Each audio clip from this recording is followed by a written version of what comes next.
Hello दोस्तों, स्वागत है आप सभी का इस नई वीडियो में जिसमें आज हम डिस्कस करने वाले हैं बहुत ही इंपॉर्टेंट टॉपिक।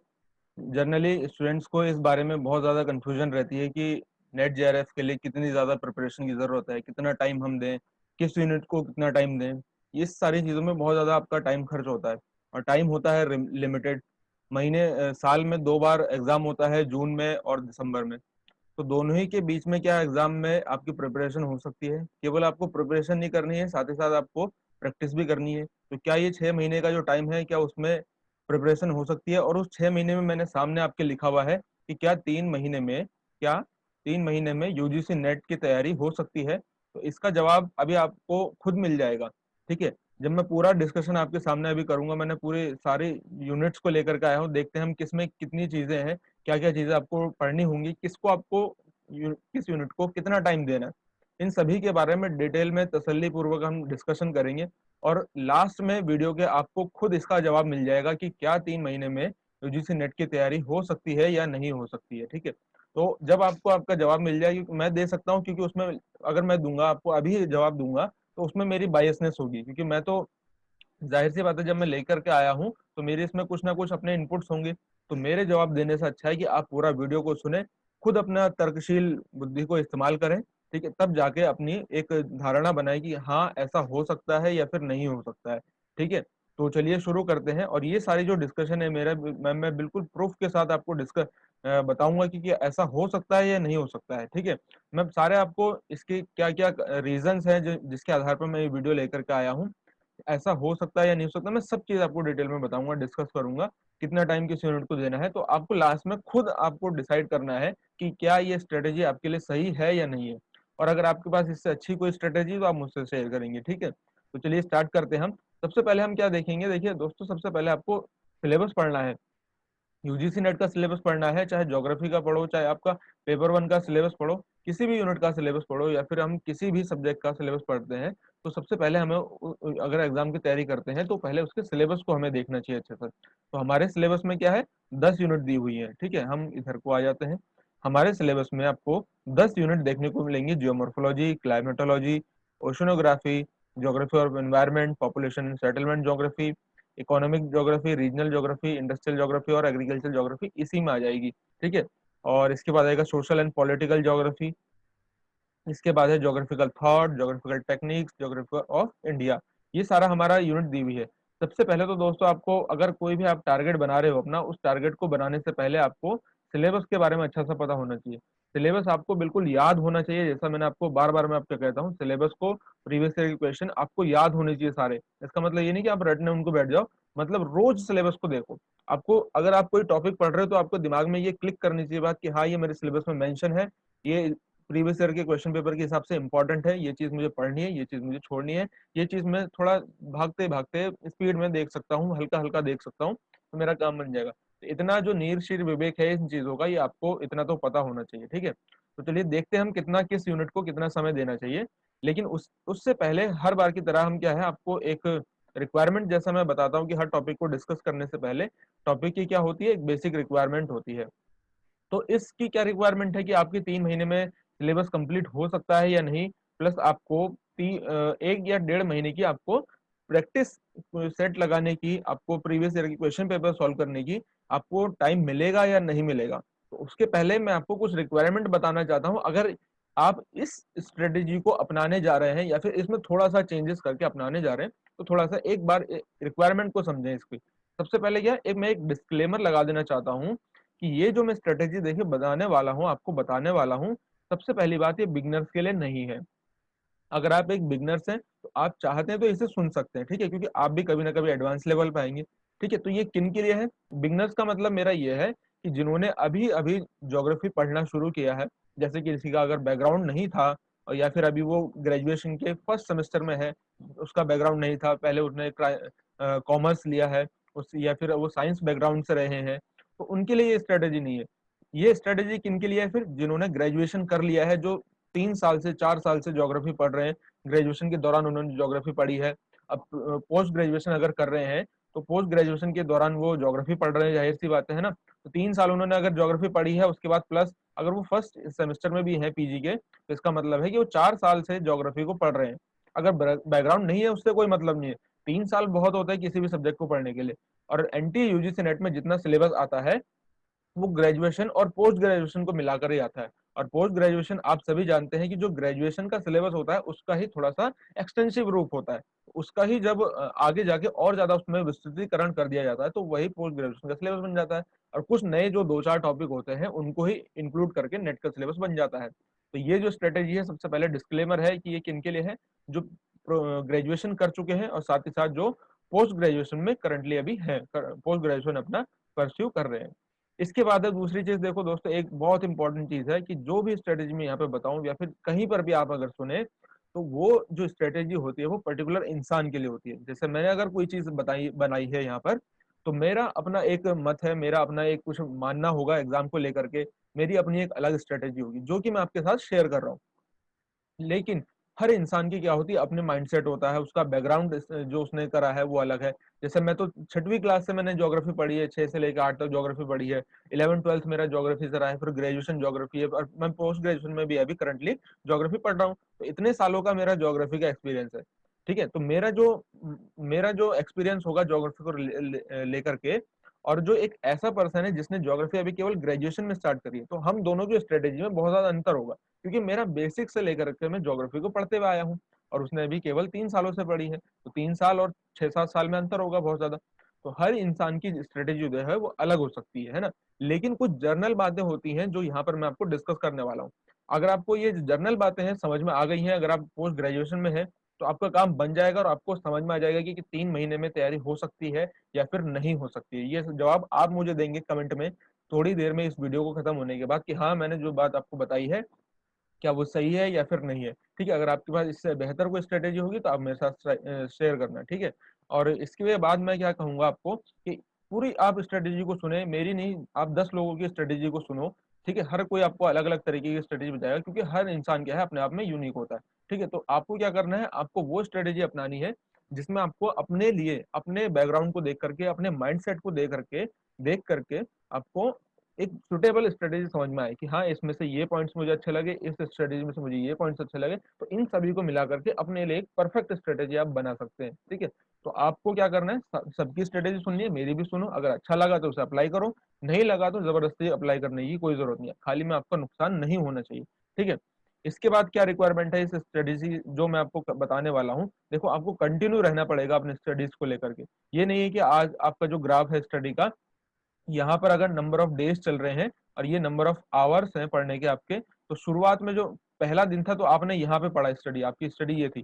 तो जैसे जैसे दिन बढ़ते गए इधर की तरफ, तो आपकी जो स्टडी आवर है वो धीरे धीरे धीरे धीरे करके डिक्लाइन होना शुरू करते गए, और एक दिन आपका पतन हो गया और आप धराशायी हो गए। तो ऐसा आपके साथ नहीं होना चाहिए। चाहे आप पहले दिन से ही 1.5 घंटा पढ़ना शुरू करो, पहले दिन से 1 घंटा पढ़ना शुरू करो, ठीक है, और धीरे धीरे करके 15 मिनट बढ़ाओ, फिर और 15 मिनट बढ़ाओ। आप पाएंगे कि आप 1 महीने के अंदर अंदर, आपने सुना होगा, आपको पता है कि 21 दिनों में कोई भी आदत लग जाती है, कोई भी आदत छूट जाती है ना।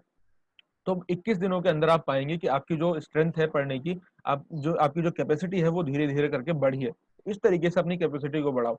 अचानक से ये नहीं कि दूसरे को देख करके कि वो 4 घंटे 5 घंटे पढ़ ले रहा है, 8-8 10-10 घंटे पढ़ ले रहा है। इतना ना पढ़ने की जरूरत है, और इतना ना आपको शुरू में पढ़ना है।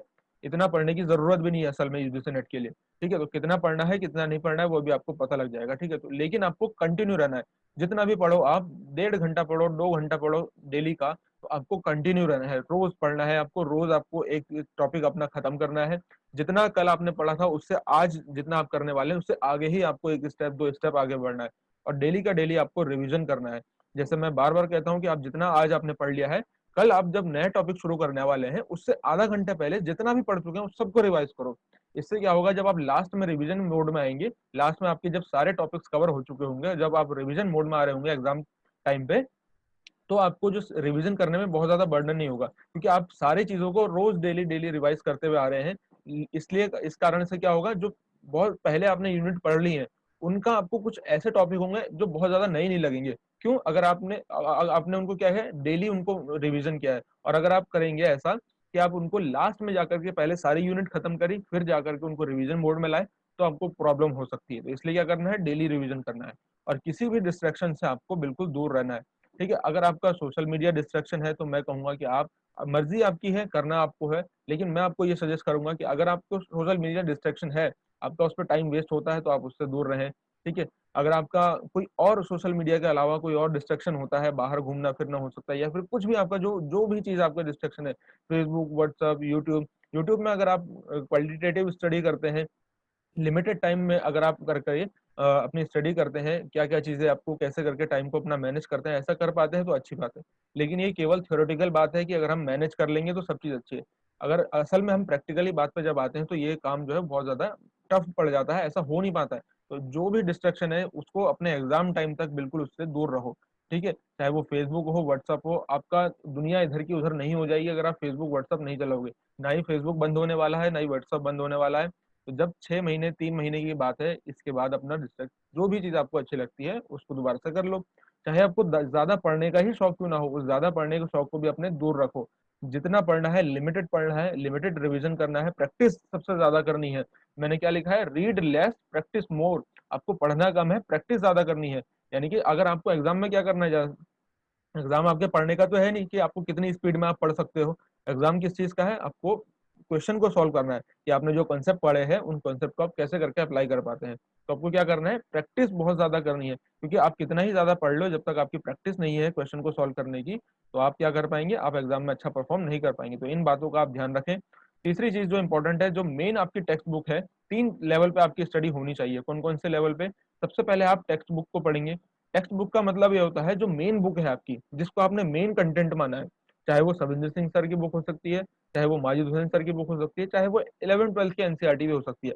मैं एनसीईआरटी के ऊपर भी आपके लिए वीडियो लेकर के आऊंगा, कैसे आप उनसे फायदा उठा सकते हो और कम से कम एफर्ट में यूजीसी नेट की तैयारी कर सकते हो। अगर आपको इस पर वीडियो जल्दी से जल्दी चाहिए तो आप मुझे नीचे कमेंट में करके बताएं। टेक्स्ट बुक आपकी मेन होनी चाहिए, चाहे वो कोई सी भी टेक्स्ट बुक हो। अगर उस टेक्स्ट बुक में आपको कुछ चीजें ऐसा है जो फील हो रही है कि इस टॉपिक में थोड़ा सा कम नॉलेज, यहाँ पे कम बातें दी हुई हैं, तो रेफरेंस के तौर पर आप कुछ दूसरी बुक को देख सकते हैं, लेकिन उसको पूरा thoroughly line by line cover to cover नहीं पढ़ना है। बस कुछ लिमिटेड पॉइंट्स, कुछ लिमिटेड पैराग्राफ आपको उसमें पढ़ने होते हैं। ये कैसे पढ़ने होते हैं वो आपको आगे आने वाली वीडियोस में आप मुझे अगर बताएंगे, तो इसमें आपको प्रॉब्लम आती है तो आप मुझे कमेंट कर सकते हैं, मैं आपको जल्द से जल्द बता दूंगा। ठीक है। तो रेफरेंस बुक सर नंबर 1 पे क्या पढ़ना है आपको, टेक्स्ट बुक। टेक्स्ट बुक में अगर आपको कम लगे तो दूसरा नंबर पे रेफरेंस बुक। और रेफरेंस बुक भी अगर आपको कम लगे तो उसके बाद अगर आपको ना समझ में आए या फिर कम लगे तो आप गूगल या यूट्यूब का सहारा तो ले सकते हैं, ये तो बिल्कुल जिंदाबाद है। ठीक है। और आप मुझे कमेंट करके बता सकते हैं मेरे टेलीग्राम चैनल पे। आप क्या कमेंट कर सकते हैं कि आपको प्रॉब्लम इन चीज़ों में हो रही है। ठीक है। तो आप क्या करेंगे, तो आप मुझे उसमें बता देंगे। इसके बाद है नेक्स्ट, आप अगर आएंगे तो अब हम आते हैं अपने मेन कंटेंट की ओर। ठीक है। हम अपने मेन कंटेंट की ओर आएंगे। तो हमारा जब हम मेन कंटेंट के आगे जब बढ़ते हैं, तो इससे पहले मैंने आपको यहाँ पे एक इंपॉर्टेंट नोट लिखा हुआ है, रेड अलर्ट लिखा हुआ है। रेड अलर्ट का मतलब क्या है? रेड अलर्ट का मतलब है कि आपको जो भी टॉपिक आप पढ़ रहे हैं उस टॉपिक में आपको कोई सी भी यूनिट जब पढ़ रहे हैं तो उसमें कुछ ऐसे टॉपिक होते हैं जो बहुत मोस्ट इंपॉर्टेंट होते हैं, जिन पे आपको क्या लगाना है, जिन पे आपको स्टार लगाना है, मोस्ट इंपॉर्टेंट है। और कुछ ऐसे टॉपिक होते हैं जो मोस्ट इंपॉर्टेंट नहीं होते हैं, जो नॉर्मल इंपॉर्टेंट होते हैं। ठीक है। नॉर्मल है कि आते हैं एग्जाम में, 1-2 साल के गैप पे पूछे जाते हैं। और कुछ ऐसे होते हैं जो फ्रिक्वेंटली पूछे जाते हैं, लगातार एग्जाम में पूछे जाते हैं, वो तो मोस्ट इंपॉर्टेंट है। उन पे 1 स्टार, 2 स्टार, 3 स्टार लगा सकते हैं आप। दूसरे जो होते हैं वो कम इंपॉर्टेंट होते हैं लेकिन इंपॉर्टेंट होते हैं, उनको आपको 2 स्टार में लगाना है, 1 स्टार में, आप इस तरीके से आप लगा सकते हैं। कुछ 1 स्टार वाले होते हैं जो उनसे भी कम इंपॉर्टेंट होते हैं, लेकिन होते हैं इंपॉर्टेंट एग्जाम के परस्पेक्टिव से, क्योंकि कुछ ऐसे टॉपिक होते हैं जो कनेक्टिव होते हैं, एक कॉन्सेप्ट का लिंक वो करते हैं दूसरे कॉन्सेप्ट से, तो ऐसे टॉपिक है।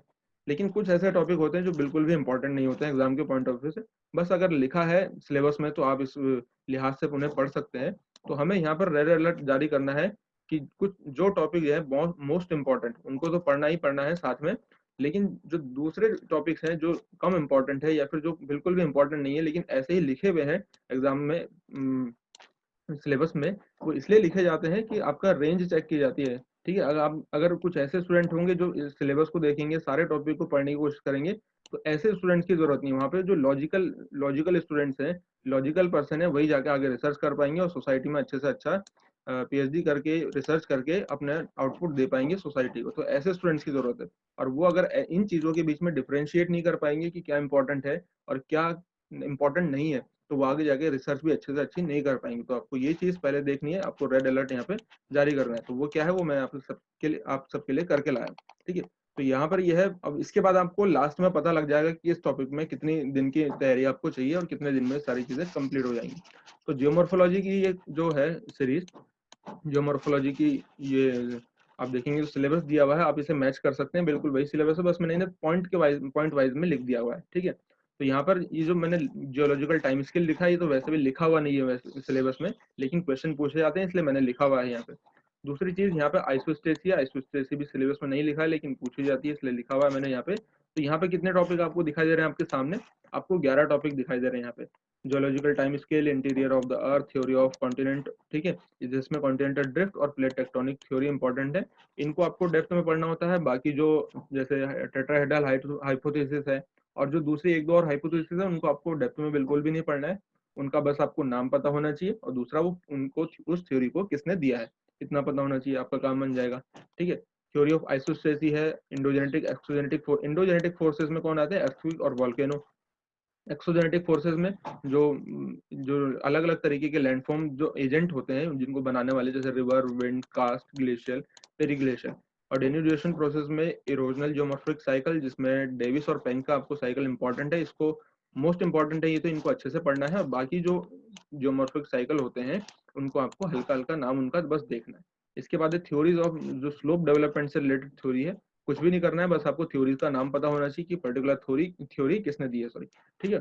इसके बाद अर्थ मूवमेंट के बारे में आपको, जो भू संचलन है उसके फोल्डिंग फॉल्टिंग क्या होती है, स्ट्राइक क्या होती है, ठीक है, स्ट्राइक, फॉल्ट, इन सभी के बारे में पता होना चाहिए। लैंडफॉर्म से रिलेटेड जो लैंडफॉर्म हैजार्ड्स हैं, जैसे लैंडस्लाइड के बारे में आपको पता होना चाहिए, एवलांच के बारे में आपको पता होना चाहिए, ये सारी चीजें एग्जाम में डायरेक्टली पूछी जाती हैं, ठीक है। तो यहाँ पर ये चीजें दी हुई हैं। इसके बाद अगर आप देखेंगे तो यहाँ पर आपको 11 टॉपिक दिखाई दिए, तो आप मुझे इसमें एक बात बताएं कि इसमें कौन सा ऐसा टॉपिक है जिसको आप 2 दिन में, 3 दिन में, 4 दिन में खत्म करेंगे। ये 12 टॉपिक आपके सामने लिखे हुए हैं। जियोलॉजिकल टाइम स्केल से बहुत ज्यादा फ्रिक्वेंटली क्वेश्चन नहीं आते हैं, बस आपको एक सेग्रीगेशन पता होना चाहिए कि आर्कियन, आर्कियन के बाद पहले जो एक मेसोजोइक, न्यूजोइक, सीनोजोइक, फिर उसके बाद उसमें आर्कियन, आर्कियन के बाद उसमें आर्कियन में कौन कौन से फिर आ जाएंगे, उनके सब डिवीजन किस प्रकार से, प्राइमरी, सेकेंडरी, टर्सरी, क्वाटरनरी, और उसमें कार्बोनिफेरस, पर्मियन, ठीक है, ट्रियासिक, जुरासिक, क्रेटेशियस, ये चीजें आपको पता होनी चाहिए, और किस चीज में और कौन से युग में क्या मेन इंपॉर्टेंट काम हुआ है, ठीक है। एज ऑफ फिश किससे कहते हैं, एज ऑफ वर्टिब्रेट किसे कहते हैं, कोयले का जो ओरिजिन है वो किस में हुआ है, सबसे उत्तम क्वालिटी का कोयला कौन से एज में था, ठीक, आइस एज कौन से एज में आया है, बस इतनी बातें आपको पता होना चाहिए, ठीक है। इतना पता करने के लिए आपको क्या 2 दिन की जरूरत है, क्या आपको 4 दिन इसमें लगेंगे, 1 हफ्ता लगेगा?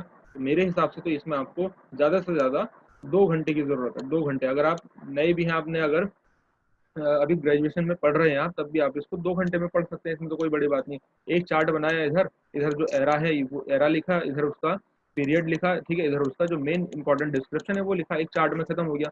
हमेशा चार्ट बना करके, फ्लो डायग्राम बना करके ही आपको स्टडी करनी है, तभी जाके आप अच्छे से अच्छा एग्जाम में याद कर पाएंगे और एग्जाम में रिविजन कर पाएंगे, ठीक है। इसके बाद अगर हम दूसरे टॉपिक भी अगर जियोमॉर्फोलॉजी में देखें, तो जियोमॉर्फोलॉजी में अगर दूसरे टॉपिक भी देखोगे तो आप इसमें देखोगे कोई भी ऐसा टॉपिक नहीं है जिसको आपने ग्रेजुएशन के दौरान नहीं पढ़ा है। कॉन्टिनेंटल ड्रिफ्ट आपने पढ़ी है, प्लेट टेक्टोनिक आपने पढ़ी है, बस आपको जो उसके फैक्ट हैं वो आपको एक जगह पे समेटने हैं, दूसरा उसको मैप में देखना है, और उसका क्या खास बात है, कैसे एग्जाम में क्वेश्चन आते हैं, प्रीवियस क्वेश्चन पेपर देखने हैं। तो क्या कॉन्टिनेंटल ड्रिफ्ट पढ़ने में, प्लेट टेक्टोनिक पढ़ने में, जिनको आप पहले से पढ़ चुके हैं, आपको कितने घंटे लगेंगे, ठीक है। और ज्यादा से ज्यादा आपको कितना देर लगने वाली है? आधा, 2 घंटे, 2 घंटे, 2.5 घंटे इतना लगने वाला है, ठीक है। तो एक दिन में ये सारे कंप्लीट हो जाएंगे। एक दिन में क्या, एक दिन में अगर आप सुबह से अगर 8 बजे से पढ़ते हैं, और अगर रात के अगर 8 बजे देखें, 12 घंटे होते हैं, इस 12 घंटे में आप सुबह 10 बजे से 12 बजे तक पढ़ लो, ठीक है। सुबह 10 बजे से 12 बजे तक एक 2 घंटे आपने पढ़ा, 2 घंटे में आपने एक टॉपिक, इनमें से कोई सा भी टॉपिक है वो 2 घंटे में खत्म हो सकता है, ठीक है। अर्थक्वेक है, वॉल्केनो है। अर्थक्वेक में अर्थक्वेक और वॉल्केनो हैं थोड़े से, क्या करना है आपको, इसमें मैप पे ज्यादा काम है, वॉल्केनो का तो मैप पे ज्यादा काम है, कौन सा वॉल्केनो कहाँ पे आता है, कौन कौन से लैंडफॉर्म बनते हैं, ठीक है। अर्थक्वेक में भी ज्यादा आपको करना नहीं है, कुछ ज्यादा काम, 1 1.5 2 घंटे का काम है, ठीक है।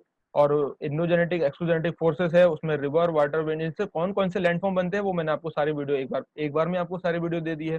तो लैंडफॉर्म की तो आपको सारी दिक्कत परेशानी खत्म हो गई कि कौन सा लैंडफॉर्म किस एजेंट के द्वारा बनता है, वो तो मैंने आपको दे दिया, उसकी पीडीएफ भी आपको टेलीग्राम पे दी है, और इस जो ये लेक्चर है इसकी टेलीग्राम पे आपको पीडीएफ मिल जाएगी, सारे जो पीडीएफ है वो टेलीग्राम पे आपको मिल जाएगी, लिंक नीचे डिस्क्रिप्शन में दिया हुआ है, ठीक है।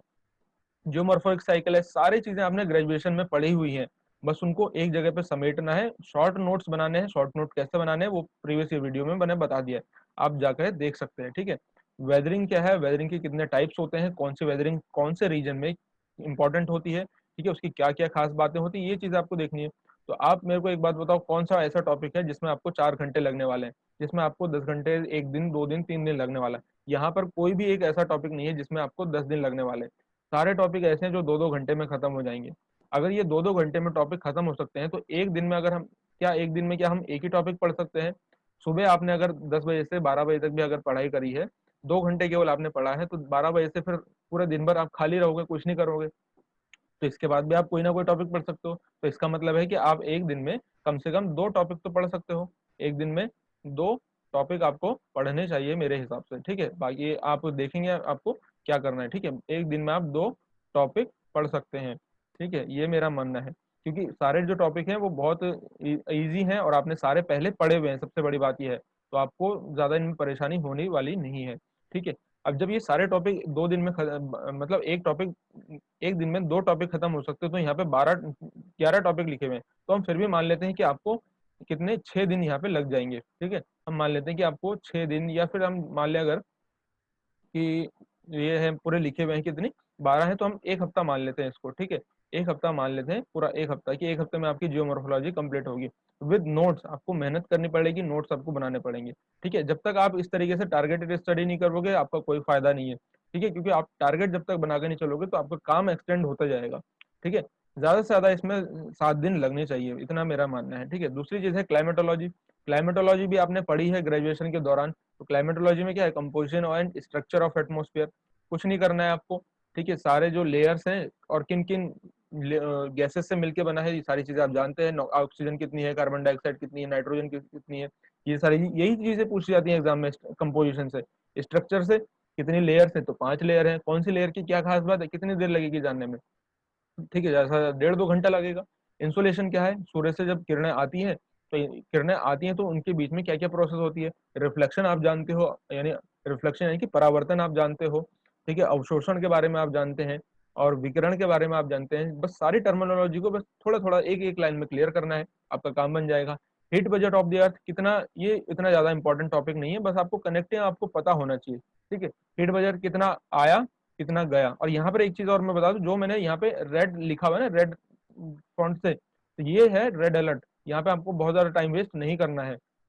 तो इसमें आपको अगर 11 टॉपिक दिख रहे हैं तो काम के आपके कितने हैं, या 10 टॉपिक हैं, एक टॉपिक पे आपको मेहनत करनी है लेकिन कम करनी है बाकी टॉपिक के अलावा, ठीक है। हीट बजट है, टेम्परेचर है, और टेम्परेचर, विंड, एटमोस्फेरिक सर्कुलेशन। आप टारगेट बना लो कि आपको एक टॉपिक कितने देर में आप खत्म कर सकते हो, ठीक है। एक दिन अगर आपने उससे, एक दिन से आप ज्यादा ले रहे हो, एक दिन में अगर आप 2 टॉपिक कंप्लीट नहीं कर पा रहे हो, इसका मतलब आपकी स्पीड थोड़ा स्लो है।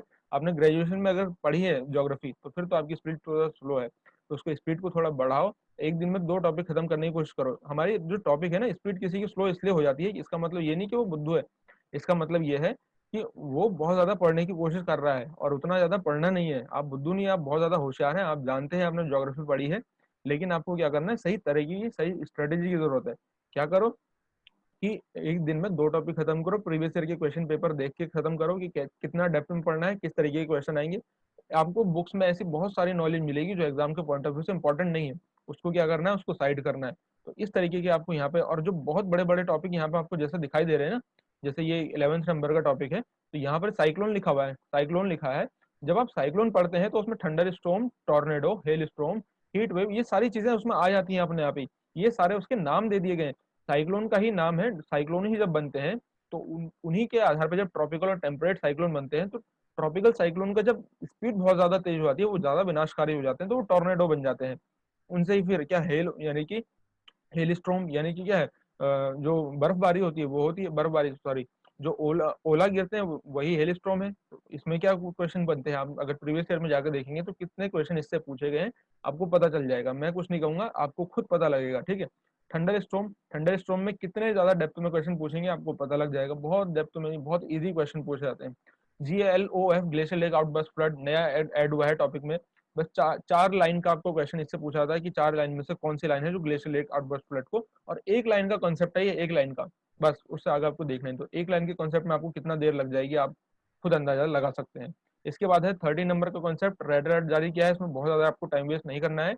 ये जो चीजें यहाँ पे दी हुई है ये आप वैसे ही आप नॉर्मली जानते हैं, ग्रेजुएशन और पोस्ट ग्रेजुएशन कर रहे स्टूडेंट्स को इतनी बातें पता होती हैं, तो ये तो आपको पता होनी चाहिए। इसके बाद नेक्स्ट आते हैं ओशनोग्राफी पे। ओशनोग्राफी में बिल्कुल छोटा सा सिलेबस है इसका, तो कितने 8 टॉपिक इसमें कुल हैं, और इसमें कितने टॉपिक थे, 12 टॉपिक है, जिनमें से 13 टॉपिक, जिनमें से एक नहीं करना है। तो एक दिन में अगर आप 2 टॉपिक खत्म करेंगे तो 6 दिन में ओशनोग्राफी सॉरी क्लाइमेटोलॉजी खत्म कर देंगे। और रिलीफ ऑफ ओशन, ये ओशनोग्राफी के बारे में आपको कल बता चुका हूँ, इसमें क्या क्या चीजें इंपॉर्टेंट है। तो आप देख सकते हैं सी लेवल जो चेंजेस हैं वो एक लाइन में खत्म हो गया था हमारा, कल हमने बता दिया था आपको। तो 60 टॉपिक इसमें कुल हो गए। 60 टॉपिक में भी जो टाइड है वो बहुत छोटा टॉपिक है, सॉरी टाइड के अलावा ये जो आप डिपॉजिट देखेंगे, सुनामी देखेंगे, और साइक्लोन आप कहाँ पढ़ चुके हैं, साइक्लोन तो आप क्लाइमेटोलॉजी में पढ़ चुके हैं। इस तरीके से टारगेट बना करके कि मुझे एक दिन में इतने टॉपिक खत्म करने, कम से कम 2 टॉपिक तो खत्म करने ही करने पेपर 2 के, ठीक है। और इसके अलावा क्या करना है, इसके अलावा आप अगर देखें तो यहाँ पे कितने टॉपिक है, 8 टॉपिक है। तो 8 टॉपिक को आप 5 दिन में खत्म कर सकते हैं, ठीक है। 5 दिन में ये खत्म हो गया ओशनोग्राफी। अब ज्योग्राफी ऑफ इन्वायरमेंट आया। इन्वायरमेंट के बारे में तो वैसे ही चीजें ज्यादा पता होती हैं, हमने बचपन से इन्वायरमेंट पढ़ी होती है, ठीक है। तो इसमें ह्यूमन इकोलॉजी के बारे में आपको पढ़ना है, ट्रॉपिक लेवल के बारे में होता है, बहुत छोटे छोटे कॉन्सेप्ट हैं, बहुत छोटे छोटे कॉन्सेप्ट हैं और बहुत इजी इजी कॉन्सेप्ट है। एनर्जी फ्लो के बारे में पढ़ना है। अब जियो केमिकल जो साइकिल है, कई स्टूडेंट्स क्या करते हैं वो सविंदर सिंह सर की बुक में जो इन्वायरमेंट ज्योग्राफी की बुक है उसमें बहुत सारे साइकिल दिए हुए हैं, लेकिन इसमें आपको पढ़ना क्या है, आपको केवल कार्बन साइकिल, नाइट्रोजन साइकिल और ऑक्सीजन साइकिल, ये 3 केवल पढ़ना है, इससे ज्यादा पढ़ना ही नहीं है। तो केवल इतना पढ़ो। और इनमें से भी जो सबसे इंपॉर्टेंट है वो है नाइट्रोजन साइकिल। तो इनमें से सबसे जो इंपॉर्टेंट है वो है नाइट्रोजन साइकिल। बाकी ऑक्सीजन और कार्बन साइकिल से क्वेश्चन तो नहीं पूछा गया है, तो आप क्या करें, इनको देखें इस हिसाब से। इसके बाद है फूड चेन के बारे में आपको पता है, फूड वेब के बारे में, इकोलॉजिकल पिरामिड के बारे में, 3 टाइप के पिरामिड होते हैं ये आपको पता है। अब 5वें 6ठे नंबर का जो कंसेप्ट है ये बहुत ज्यादा इसमें टाइम देने की जरूरत नहीं है, क्वेश्चन यहाँ से ना के बराबर पूछे गए हैं। ना, बिल्कुल ना, इनडायरेक्ट तो नहीं पूछा गया, कभी कभार इनडायरेक्ट पूछा गया होगा, वो अलग बात है, ठीक है। तो इसमें केवल 9 टॉपिक है, और 9 टॉपिक में 2 जो है वो अनइम्पॉर्टेंट है, बहुत ज्यादा इंपॉर्टेंट नहीं है, ठीक है। तो इसमें हम देखेंगे, और सबसे इंपॉर्टेंट इनमें कौन सा है, 9 नंबर का, 8 नंबर का, और ये 1 से लेके 4 नंबर तक के, ये सारे बहुत इंपॉर्टेंट है, ठीक है। इसके बाद यहाँ पर अगर देखेंगे तो global warming, urban heat island, ठीक है, और ये पोल्यूशन के बारे में यहाँ पे इंपॉर्टेंट है, बाकी तो ये इंपॉर्टेंट है। तो इसमें अगर 7 टॉपिक बचे जो इंपॉर्टेंट है, तो आप इनको कितने 5 दिन में आप इसको कंप्लीट कर सकते हो, है ना। अब आए हम पॉपुलेशन एंड सेटलमेंट ज्योग्राफी के। जो 5वीं यूनिट है वो पॉपुलेशन और सेटलमेंट को मिला करके एक 5वीं यूनिट बनती है, जिसमें ये पॉपुलेशन ज्योग्राफी का सिलेबस है।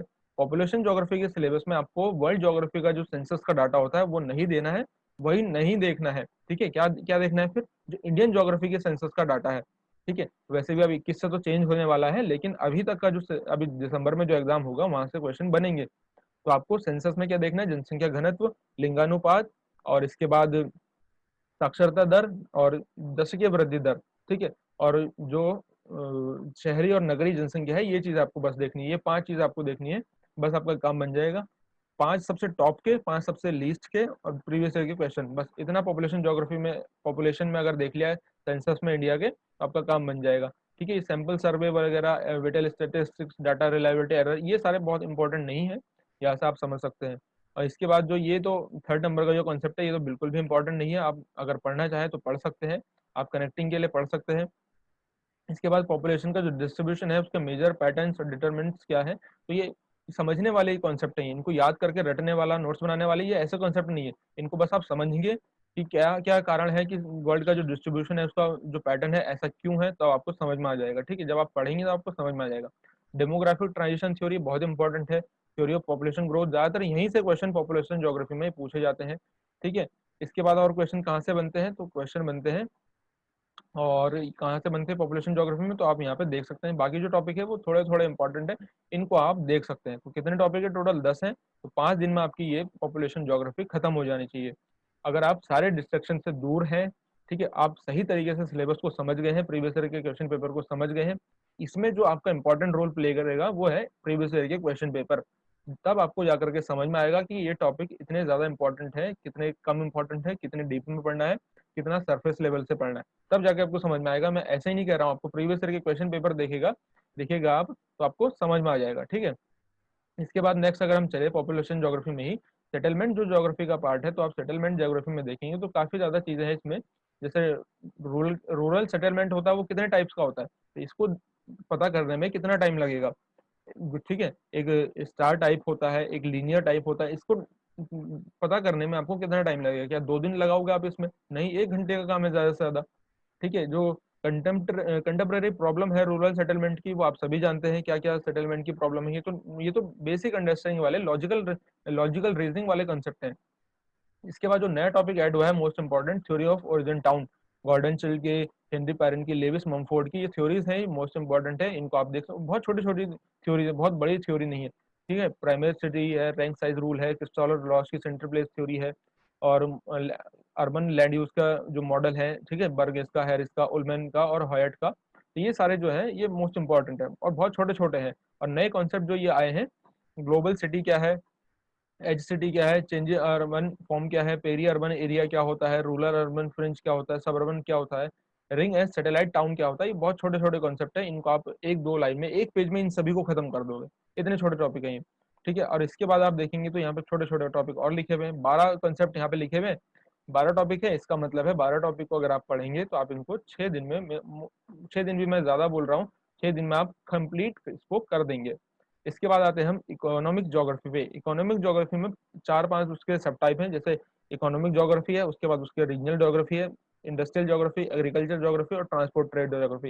ये 5 इसके सब टॉपिक है, छठी यूनिट में आप देख सकते हैं। तो इसमें आपको क्या देखना है पहले ही टॉपिक में, तो प्राइमरी एक्टिविटी क्या होती है, सेकेंडरी क्या होती है, टर्सरी क्या होती है, क्वार्टनरी क्या होती है, ये तो सभी को नॉर्मल सी बात पता होती है, और इससे ज्यादा कुछ उसमें आता नहीं है। आपको मैच करना रहेगा बस क्या, कि ये प्राइमरी है, सेकेंडरी, टर्सरी, क्वार्टनरी, और इनको मैच करो कि कौन सी यूनिट, कौन सी जो एक्टिविटी है वो किस एक्टिविटी से रिलेटेड है। ठीक है, प्राइमरी से, सेकेंडरी, टर्सरी, क्वार्टनरी से। इसके बाद है नेचुरल जो रिसोर्सेस है, वर्ल्ड के लेवल पे आपको कम देखने हैं, कहाँ पर आपको ज्यादा देखने हैं, तो इंडिया के कंटेक्स्ट में, तो ये तो इंडिया में भी आप पढ़ लोगे। ठीक है, बहुत कम, बहुत एक एक 11th की एनसीईआरटी में ये एक एक पेज में, एक एक मैप में दिया हुआ है, उसको पढ़ लो, उसको ध्यान से कर लो, बस आपका काम बन जाएगा। वर्ल्ड का जो एनर्जी क्राइसिस है, तो आप इसको देख सकते हैं, लेकिन कम इंपॉर्टेंट। ठीक है, रिसोर्सेज का, नेचुरल जो रिसोर्सेज मैनेजमेंट होता है, उसके बारे में आपको खुद ही जानकारी है कि नेचुरल रिसोर्स का मैनेजमेंट क्यों करना चाहिए। ठीक है, ज्यादा जो उनका विदोहन है वो क्यों नहीं करना चाहिए, ये तो लॉजिकल टॉपिक है, इनको इतना आपको पता होता है, ग्रेजुएशन में आपने पढ़ा है, डिस्क्रिप्टिव पढ़ा हुआ है आपने काफी, इतना आपको पता है। तो 4 टॉपिक है, ज्यादा से ज्यादा इसमें आपको 3 दिन लगना चाहिए। ठीक है, ज्यादा से ज्यादा आपको इसमें इकोनॉमिक ज्योग्राफी में आपको 3 दिन लगना चाहिए, जितने टॉपिक यहाँ पे लिखे हैं। इसके बाद एग्रीकल्चर ज्योग्राफी में अगर हम देखें, तो एग्रीकल्चर ज्योग्राफी में आपको ज्योग्राफी एंड लैंड की जो कैपेबिलिटी है, क्लासिफिकेशन और लैंड यूज होना चाहिए, ये आपको इंपॉर्टेंट है। क्रॉपिक पैटर्न जो है, क्रॉपिक पैटर्न जिनमें से वीवर की, दोई की और रफी उल्लाह की, ये 3 थ्योरी आपको पता होनी चाहिए। वॉन थ्योरी की थ्योरी मोस्ट इंपॉर्टेंट है लैंड यूज प्लानिंग से रिलेटेड। और इसके बाद जो डिटर्मिनेंट फैक्टर है रीजनल वेरिएशन के, तो आपको ये चीजें पता होनी चाहिए। ठीक है, agriculture system of the world जो विटलसी का दिया हुआ ही आपको पता होना चाहिए। तो 5 टॉपिक हैं, तो आपको ज्यादा से ज्यादा यहाँ पे 3 इसमें भी लग जाने चाहिए, और इतना मैं समझता हूँ कि ये बहुत आसान है, इतना आप कर सकते हो। ये जो यहाँ पे थ्योरीज दी गई है, रफीउल्लाह, वीवर, दोई, बहुत ज्यादा डेप्थ में नहीं पढ़ना है इनको, थोड़ी थोड़ी देर में खत्म हो जाएंगी, 10-10, 15-15 मिनट में, अगर आप अच्छे से सारे डिस्ट्रक्शन को दूर करते हुए पढ़ेंगे और समझदारी से काम लेंगे प्रीवियस ईयर के क्वेश्चन पेपर को देखते हुए। इंडस्ट्रियल ज्योग्राफी में वही आप देखेंगे तो क्लासिफिकेशन ऑफ इंडस्ट्री अगर आप देखेंगे कि ये यहाँ से क्वेश्चन नहीं बनते हैं बिल्कुल भी पहली यूनिट से। ठीक है, आपको क्या देखना है, थ्योरीज देखनी है, इंडस्ट्रियल लोकेशन की थ्योरी, वेबर की, हुवर की, ऑगस्लॉस की, एलन फ्रेड की, डीएम स्मिथ की, यही आपको देखनी है, इससे ज्यादा नहीं देखनी है। वर्ल्ड इंडस्ट्रियल रीजन से क्वेश्चन बहुत कम पूछते हैं, बहुत मात्रा में, बहुत लिमिटेड, कभी कभार क्वेश्चन पूछा गया होगा, तो पूछा गया होगा, तो इसमें उतनी ही ज्यादा मेहनत आपको करने की जरूरत है जितना पूछा जाएगा। ग्लोबलाइजेशन का क्या इम्पैक्ट है पूरे वर्ल्ड पे, ये आप सभी जानते हैं, इतना आपको पता होता है, थोड़ा थोड़ा चीजें आप बस जानते रहिए। टूरिज्म इंडस्ट्री से क्वेश्चन नहीं बनते हैं, आईसीटी से भी नहीं बनते हैं, तो इनको आप देख सकते हैं, ज्यादा से ज्यादा 2 दिन इसमें, 2 दिन नहीं, आप 3 दिन मान लेते हैं। ठीक है, क्योंकि थ्योरीज में काफी ज्यादा इंपॉर्टेंट है, वेबर की, हुवर की, ऑगस्लॉस की, 3 से 4 दिन इसमें आपको लगने चाहिए इंडस्ट्रियल ज्योग्राफी में। वहीं ट्रांसपोर्ट एंड ट्रेड की आप देखें, बात करें तो एडवर्ड उलमैन और ईएम हर्स्ट की थ्योरी जो है इसमें काफी ज्यादा इंपॉर्टेंट है। और जो जो मैंने आपको कंसेप्ट बताए थे किसके, मैंने आपको करवाया था ग्राफ थ्योरी के बारे में, ग्रेविटी मॉडल के बारे में, ग्रेविटी मॉडल को अच्छे से देखो, ग्राफ थ्योरी को अच्छे से देखो। ठीक है, लिबराइजेशन का कॉन्सेप्ट क्या है, ग्लोबलाइजेशन पहले भी आप पढ़ चुके हैं, क्या क्या पैटर्न है। ठीक है, रीजनल के क्या, ट्रेड की क्या कॉर्पोरेशन है, ये सारी चीज आपको पता होना चाहिए। इसमें जैसा आपको समय लगना चाहिए कितना, 3 दिन का। ठीक है, 3 दिन का आपको इसमें समय लगना चाहिए। रीजनल डेवलपमेंट एंड प्लानिंग, तो टाइपोलॉजी ऑफ, यहाँ से आप देखें क्वेश्चन बनते हैं, तो फॉर्मल एंड फंक्शनल रीजन क्या होते हैं, ये सभी चीजें आपको पता होनी चाहिए। ठीक है, इसके बाद है यहाँ पे मोस्ट इंपॉर्टेंट जो है वो ईएम हिर्शमैन की और गुरन मिराल की जो थ्योरी है, ये आप मोस्ट इंपॉर्टेंट है। थ्योरी ऑफ ये और जॉन फ्रीडमैन की, और अंडर डेवलपमेंट थ्योरी है जो है, under dependency theory of under development region. तो ये जो टॉपिक है ये आपको सेकंड यूनिट वाले, सेकंड टॉपिक वाले, ये आपको इंपॉर्टेंट है, इनके बारे में आपको पता होना चाहिए। इसके बाद है ग्लोबल इकोनॉमिक ब्लॉक है, मोस्ट इंपॉर्टेंट नहीं है, इंपॉर्टेंट थोड़े बहुत है आपको, आप इनको हल्का हल्का देखें। Regional development and social movement जो है, ये इंडियन ज्योग्राफी में आप पढ़ते हैं, वहाँ आपको अच्छे से पता लग जाएंगे। ठीक है, तो यहाँ पर आपको समझ में आ गया कि आपको क्या क्या चीज़ें यहाँ पे कवर करनी है। ठीक है, इसके बाद जब हम नेक्स्ट बढ़ते हैं आगे की तरफ, तो नेक्स्ट जब हम बढ़ते हैं तो आपके पास कल्चरल एंड सोशल ज्योग्राफी आई है। तो यहाँ पर सॉरी, इससे पहले मैं बता दूं, इसमें आपको ज़्यादा से ज़्यादा 3 से 3.5 या 4 दिन आपको इसमें लगने चाहिए, क्योंकि इसमें ढूंढने का काम ज्यादा होता है, आपको ढूंढनी पड़ेंगी चीजें। ये जो थ्योरीज हैं इसकी, ये कहीं आपको नहीं मिलेंगी, तो आपको ढूंढनी पड़ेंगी, तो इसमें 3 से 4 दिन आपको लगने चाहिए। कल्चरल एंड सोशल ज्योग्राफी जो है ये मोस्ट इंपॉर्टेंट नहीं है, बिल्कुल भी इंपॉर्टेंट नहीं है, एग्जाम में क्वेश्चन यहाँ से बनते ही नहीं है। ज्यादा से ज्यादा एक क्वेश्चन या एक क्वेश्चन आपको देखने को मिलेगा, वो भी इनडायरेक्ट, डायरेक्ट यहाँ से कभी क्वेश्चन नहीं बनता है। पॉलिटिकल ज्योग्राफी में आप देखेंगे तो इसको आप ज्यादा से ज्यादा 2 दिन दें।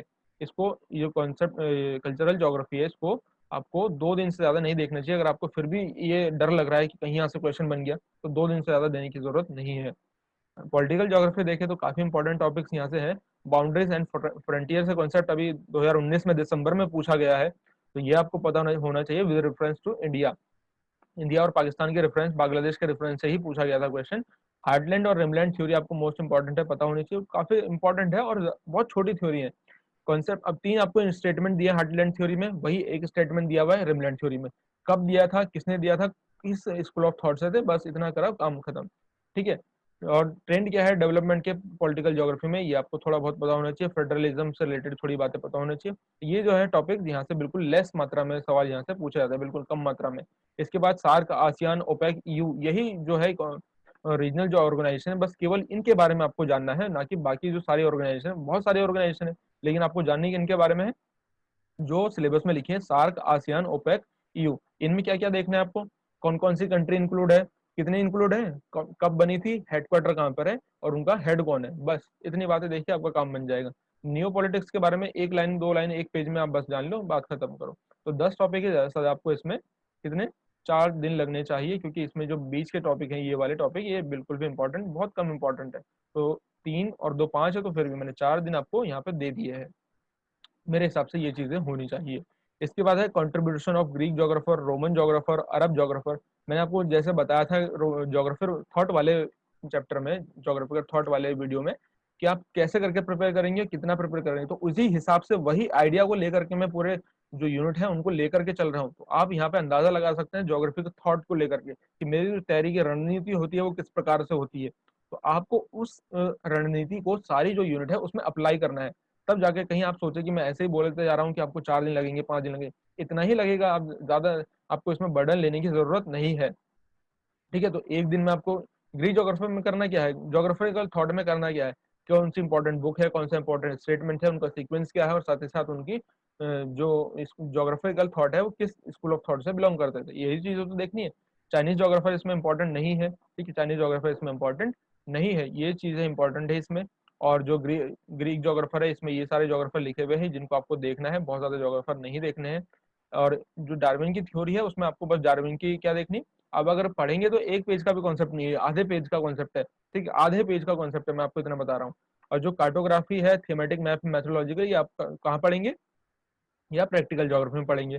ठीक है, मेजर जो ट्रेडिशन है यहाँ पे अर्थ साइंस के बारे में और मैंने इन्वायरमेंट रिलेशनशिप के बारे में आप सभी जानते हैं, इससे क्वेश्चन आप देख लेंगे प्रीवियस ईयर में। स्टडी ऑफ स्पेटियल एनालिसिस के बारे में आप सभी जानते हैं। और यहाँ पे ड्यूलिज्म डाइकोटोमी से क्वेश्चन कितने बनते हैं वो आपको पता है। क्वांटिटी, जो इनके मीनिंग आपको क्लियर होना चाहिए, क्योंकि यहाँ से मीनिंग वाले रिलेटेड क्वेश्चन बनते हैं। स्टेटमेंट दे देगा आपको और आपको कहेगा कि ये किस जोग्राफिकल अप्रोच से रिलेटेड है। तो क्वालिटेटिव, क्वांटिटेटिव, एडियोग्राफिक, नोमोथेटिक, यहाँ के आपको कॉन्सेप्ट क्लियर होने चाहिए। इसके बाद है कुछ पर्सपेक्टिव के बारे में, जैसे positivism, behaviourism, humanism, structuralism, feminism और पोस्ट मॉडर्निज्म। केवल यही पर्सपेक्टिव आपको पढ़ने हैं। माजिद हुसैन सर की बुक में बहुत सारे पर्सपेक्टिव दिए हुए हैं, उतने नहीं पढ़ने हैं। कितने पढ़ने हैं? केवल जो यहाँ पर लिखे हुए हैं। ठीक है। इसके बाद हम अगर आगे चले, आगे बढ़े अगर हम, तो हमारे पास नेक्स्ट जो यूनिट आएगी वो होगी प्रैक्टिकल यूनिट। प्रैक्टिकल यूनिट में अगर आप देखेंगे तो प्रैक्टिकल यूनिट काफी बड़ी है और काफी इंपॉर्टेंट है, लेकिन इसका मतलब ये नहीं कि आपको इसमें बहुत ज्यादा टाइम वेस्ट करना है। यहाँ पर आपको टाइम कितना लगाना है ज्योग्राफिकल थॉट में? ज्यादा ज्यादा 6 दिन या फिर मैक्सिमम 7 दिन। ठीक है। मैक्सिमम 6 दिन या 7 दिन में आपके कंप्लीट हो जाने चाहिए, अगर आप संडे का भी रेस्ट लेते हैं तो। ठीक है। इसके बाद ज्योग्राफिकल टेक्निक में देखें तो सारे जो मैं यहाँ पे मैंने ये वाले टॉपिक लिखे हैं ये इंपॉर्टेंट नहीं है, एक एक आधे पेज में, आधे आधे पेज में, दोनों एक ही पेज में कंप्लीट हो जाएंगे। ठीक है, कम इंपॉर्टेंट है। इसके बाद बाकी जो टॉपिक है इनको मैं आपके लिए एक नई वीडियो बनाऊंगा, जिसमें ज्योग्राफिकल टेक्निक को कितने दिन में आप कंप्लीट कर सकते हो वो मैं आपको बताऊंगा। तो यहाँ पर 10 टॉपिक इस पेज में लिखे हुए हैं, 10 टॉपिक इस पेज में, ये पूरा एक ही टॉपिक है, मतलब पूरा एक ही यूनिट का सिलेबस है। तो 20 टॉपिक है इसमें, 20 टॉपिक में ऐसा आपको 20 टॉपिक अगर हैं तो इसमें आपको कितने, 10 दिन आपको इसमें लगने चाहिए, 10 दिन। ठीक है, क्योंकि आप कार्टोग्राफी ज्योग्राफी इतना तो पढ़ चुके हैं। कोरोप्लेथ, आइसोप्लेथ, ये जो मैप है इनको जानने में कितना समय लगेगा, ये सारी चीजें कहाँ पर दी हुई है, कितने बेहतरीन तरीके से दी हुई है, ये मैं आपको बताऊंगा। ठीक है। और ये सारी चीजें जानने में बहुत ज्यादा टाइम नहीं लगेगा। ये जो शुरू के चैप्टर हैं इनमें बिल्कुल भी टाइम नहीं लगने वाला है। ये जो डाटा रिप्रेजेंटेशन का काम है ये इसमें टाइम नहीं लगने वाला है। ठीक है। इसके बाद जो ये 9th नंबर की यूनिट है इसमें टाइम नहीं लगने वाला है। ठीक है। एरियल फोटो आपका टाइम कहाँ पर लगेगा? आपका टाइम लगेगा कहाँ से? तो आपका टाइम लगेगा यहाँ से 3rd नंबर से, और ये 10th नंबर की जो यूनिट है यहाँ पे आपका थोड़ा बहुत टाइम लगेगा। ठीक है। ये और जो इसमें भी बीच में भी जो 3 यूनिट है ये इंपॉर्टेंट नहीं है, 3 पॉइंट जो है, 3 पॉइंट यहाँ पे, 2 पॉइंट यहाँ पे, ये इंपॉर्टेंट नहीं हुए, तो इसका मतलब है 5 हो गए। तो 5 में 15 घटा दो, मतलब 20 टॉपिक है टोटल, तो 5 घटा दो, कितने बचे? 15। 15 के लिए मैंने आपको 15 टॉपिक के लिए आपको 10 दिन का समय आपको यहाँ पर मिल जाता है। तो ये बहुत ज्यादा टाइम है आपके लिए, इस यूनिट को खत्म करने के बिल्कुल पर्याप्त समय है। इसके बाद अगर हम नेक्स्ट बढ़े इंडियन ज्योग्राफी की तरफ, तो इंडियन ज्योग्राफी में आपको सारी चीजें इंपॉर्टेंट देखने को मिलेंगी, लेकिन इसका मतलब ये नहीं है आपको बहुत ज्यादा डेप्थ में पढ़ना है। इंडियन ज्योग्राफी में आप कम से कम एफर्ट लगा के ये मैक्सिमम आउटपुट निकाल सकते हैं। कैसे निकाल सकते हैं, इसके लिए आपको नेक्स्ट वीडियो आएगी जिसमें डिटेल में डिस्कशन किया जाएगा इंडियन ज्योग्राफी से रिलेटेड। इसमें एक चीज है जो बस इंपॉर्टेंट नहीं है, वो क्या है? एयरवेज। एयरवेज के बारे में आपको बहुत ज्यादा डेप्थ में नहीं देखना है, रेलवेज के बारे में भी डेप्थ में नहीं देखना है, बस रोडवेज और वाटरवेज यहाँ पे बहुत ज्यादा इंपॉर्टेंट है। ठीक है, बाकी सारी चीजें यहाँ पे इंपॉर्टेंट हो जाती हैं। ठीक है, तो यहाँ पर अगर 20 कितने टॉपिक लिखे हुए हैं, 9 10 19 टॉपिक लिखे हैं। अगर इंडियन ज्योग्राफी में 19 टॉपिक लिखे हुए हैं तो 19 टॉपिक को कवर करने में आपको फिर से वही 10 से 12 दिन आपको लगने चाहिए, क्योंकि यहाँ पे आपको अच्छे से अच्छा पढ़ना पड़ेगा। इनफैक्ट यहाँ पे ज्यादा आपको रटने पड़ेंगे, लिखने पड़ेंगे। ठीक है, तो अब हम अंदाजा लगाते हैं कि कितने दिन हो गए टोटल। शुरू से अंदाजा लगाते हैं अब कि कितने दिन हमारे यहाँ पे टोटल हो गए हैं हमारी तैयारी के लिए। हमने सारे टॉपिक को आपको देखा कि कितना दिन किस यूनिट को आपको देना है। तो 7 दिन इसके हो गए जियोमॉर्फोलॉजी के। 7 और 6 कितने होते हैं? 6 दूनी 12, 13 दिन हो गए। 13 और 5 18 दिन हो गए। 18 और 5 23 दिन हो गए। 23 23 23 23 23 के बाद हमने पॉपुलेशन ज्योग्राफी को नहीं दिया है समय 23। तो कितने दिन इसमें लगने चाहिए? 5 दिन लगने चाहिए। तो 28 दिन यहाँ पर हो गए। 5 और 23 और 5 28। 28 और 6, 28 और 6 कितने होते हैं? 28 और 6 होते हैं आपके 34। 34 दिन आपके ये हो गए। 34 और 3 कितने हो गए? 37 दिन। 37 दिन, 37 और 3 हो गए 40। 40 और 3 से 4 दिन ये हो गए, हम 44 मान लेते हैं। 44, 44 और 3 47। 47 दिन और 47 4 दिन हमने यहाँ पे मान लिया, हो गए कितने? 51। 51 और 1 दिन यहाँ पे मैंने आपको बताया था 51, 2 53 दिन मान लेते हैं हम। 53 और 4 कितने होते हैं? 53 और 4 होते हैं 55 दिन। 55 और 7 दिन कितने होते हैं? 55, हम 7 दिन लगा लेते हैं, एक्स्ट्रा वाला मान लेते हैं। 7 दिन हम लगा लेते हैं, तो 55, कितना बोला था? 55 बोला था ना। अगर 55 बोला था तो 55 और 7 दिन कितने होते हैं? 62 दिन। 62 दिन और 62 और 10 72। 72 और 10, ठीक है, 62 और 10 कितने होते हैं? 72 और 72 हो गए। 72 दिन आपको यहाँ पे लगने वाले हैं। ठीक है, तो आई थिंक आपको यहाँ पे 72 दिन लगने वाले हैं। 72, तो 72 दिन का क्या मतलब है? 30 दूनी 60 और 72 और 10 ये 82। ठीक है, तो कितना होगा? 30 दूनी 60, 30 दिया 90। ठीक है, 30 दिया 90 होते हैं, यानी कि 3 महीना हो गया। 3 महीने हो गए हैं। तो मैंने आपको बिल्कुल एक्यूरेट कर करके बता दिया है कि कितना आपको समय लगना चाहिए।